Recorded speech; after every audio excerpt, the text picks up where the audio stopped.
And then there were, or will be, 5. The competition to become leader of the Labour Party isn't going to be just between Mrs Miliband's boys. Tomorrow, the Health Secretary in the last government, Andy Burnham, is expected to chuck his hat into the ring. The Labour left-winger John McDonnell did so today, and Gordon Brown's close associate Ed Balls, the man memorably described by our focus group the other day as looking like a bloke in the local kebab shop, did the same. David Grossman reports.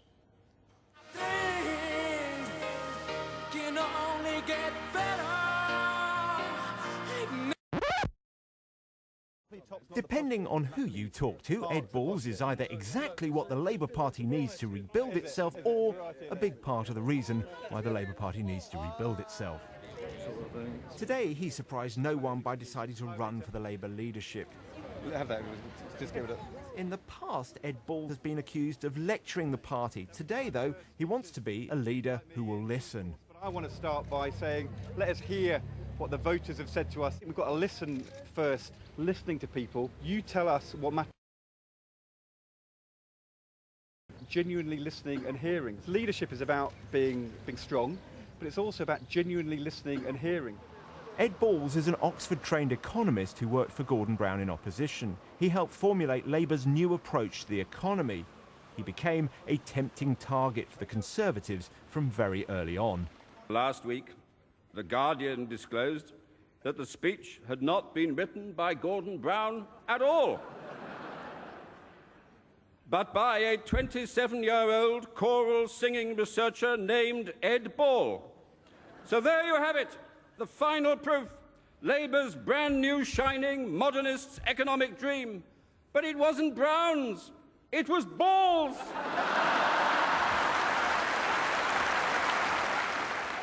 The Conservatives, though, stopped mocking pretty quickly. After 1997, Gordon Brown was given complete charge of economic policy, and Ed Balls was seen as a deputy chancellor in all but name.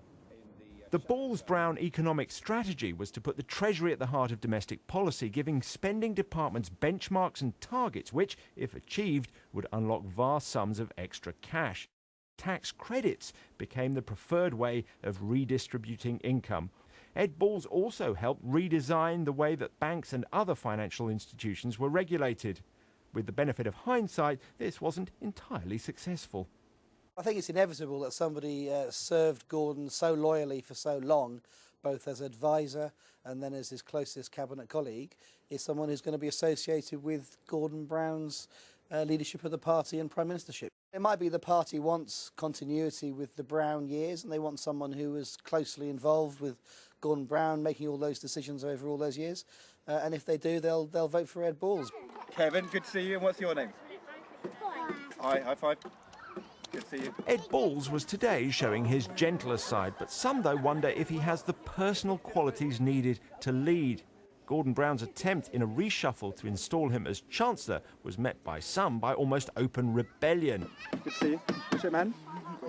Is he then a too tribal figure to help heal an injured party?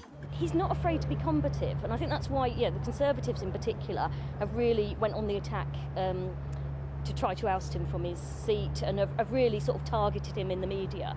And it's because he's not afraid to fight the fight for what he believes in. And I think it's really important. We could be in opposition for 5 years, and we need a leader that is prepared to raise his head above the parapet.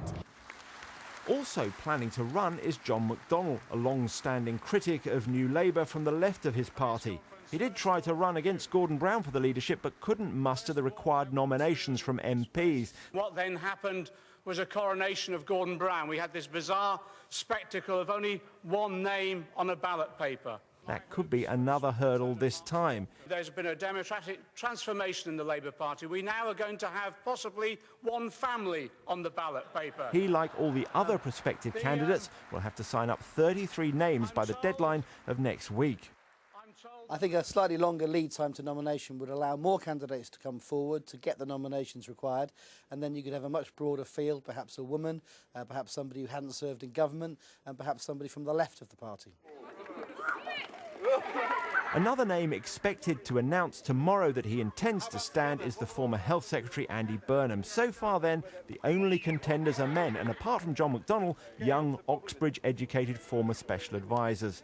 If they can hang on, it could be quite a ride. Well, we did ask Ed Balls if he'd like to come in this evening, but for whatever reason he said he didn't want to. But John McDonnell, the other new contender, is here. What have you got that the Miliband brothers and Ed Balls haven't got?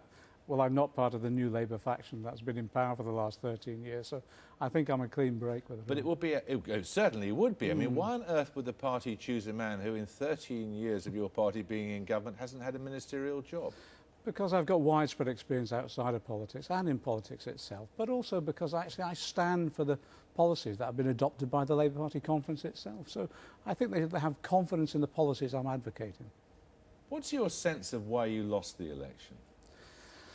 I think we've lost the trust of the British people on a whole series of issues. We have a coalition that comes together whenever we get elected, and we've systematically alienated section by section of that coalition. Young people with tuition fees, public sector workers with privatisation, the trade unionists by lack of giving them trade union rights. So people have really just, I think, lost confidence in us. You didn't mention Iraq there, and Well, you voted against the Iraq war, didn't you? I did. There's people who always saw us as a party of peace, and it did alienate a large number of people. And I think Afghanistan's doing exactly the same thing. The same with Trident. If you look at that broad coalition that we normally put together, as I say, we've systematically alienated section by section. And unfortunately, at this last election, although I think a large number of people came and voted for us to keep the Tories out, they didn't do it with any real confidence that a Labour government was on their side anymore.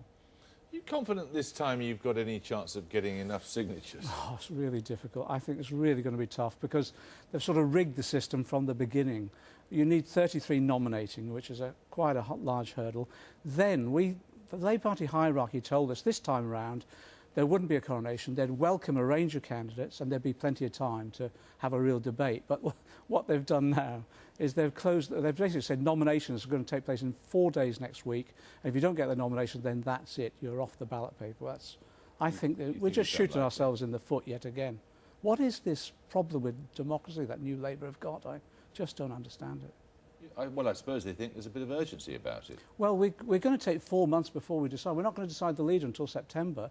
What they could do, and I've written to the other candidates tonight to ask them to support me on this, extend the nomination period, say to about 4 weeks or 6 weeks. That will enable MPs to get back to their constituencies, consult their members. We'd then have the debate, then the nominations would be in, then we'd go to ballot. And we'd still have the same timetable. David Miliband was sitting in that chair the other night. I saw him. And he talked about Tony Blair, a barrister, Gordon Brown, a university lecturer. He had some difficulty in finally defining what he was in a word or two, and he said, I think, Labour MP. What would you say yours was? Look, when I left school, I went on the shop floor. I then worked in local government as a chief executive. I was then a trade unionist.